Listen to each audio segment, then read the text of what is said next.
Hi, this is Grandma Laurie.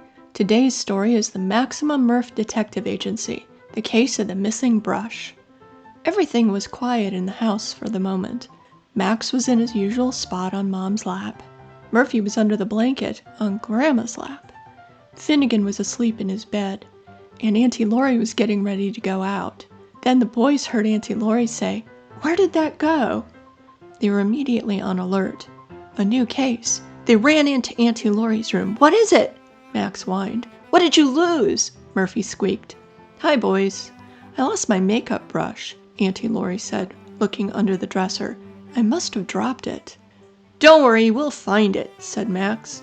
The boys left the room to put on their detective gear. They returned. Auntie Laurie started laughing.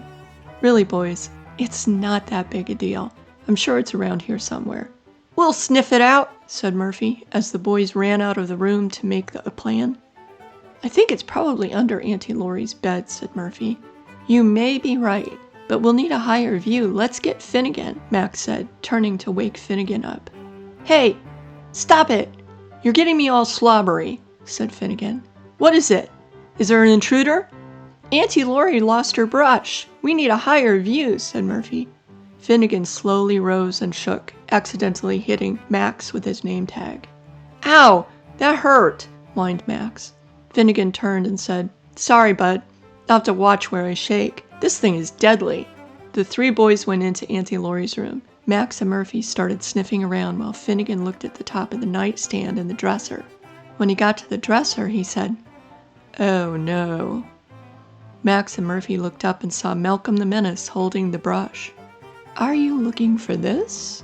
Malcolm said with an evil laugh. "It's mine now. It's just the right size to play with." Finnegan was the first to speak.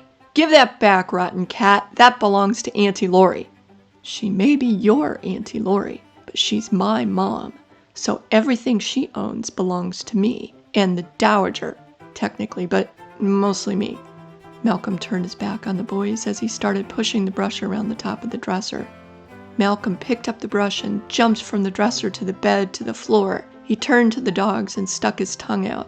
"You can't get me," he said. He took off, brush in his mouth. "Get him!" said Finnegan. The three dogs started running. "Stupid dogs," Malcolm said in a teasing voice. "I'm faster than you." The chase went on, up and down the long hallway. Every time the dogs got close to Malcolm, he jumped on a chair, the cat tree, or the kitchen table. "Phew, I'm tired," said Max, resting for a minute. "Me too," Murphy joined him, sitting next to the kitchen table. Malcolm jumped down, stuck his tongue out again, and said, "I'm going to the garage. Good luck finding the brush there." He took off again. As he ran, Malcolm started to get a stitch in his side. Boy, that hurt. He stopped and turned, bending over. As he looked up, Max was above him. "Give me that brush," Max said. The murder mittens came out. Max backed up. He was afraid of those murder mittens. "No, please don't hurt me," he whined. Malcolm laughed and went into the garage. "What are we going to do now?" said Murphy. Finnegan said, "Let's go to the living room and come up with a plan." They turned and went into the living room. Finnegan back on his bed, Murphy on Grandma's lap, Max on Mom's lap, and everyone fell asleep. When Auntie Laurie came back from her meeting, the boys met her at the door. "Hi, guys," she said. She closed the door and went into her room. "Oh, I see you found it. Thank you," Auntie Laurie said. Max, Murphy, and Finnegan looked at each other. They had forgotten all about the brush. They headed for the bedroom, and there it was, the brush sitting back on Auntie Laurie's dresser. Max and Murphy looked at each other. Well, how did that happen? Malcolm peeked around the corner and laughed to himself. He had returned the brush while everyone was sleeping. He was pretty stealthy. "Those dogs, I swear," he said, turning to go back to the cat tree. Thank you so much. This is Grandma Laurie. I hope you enjoyed the story.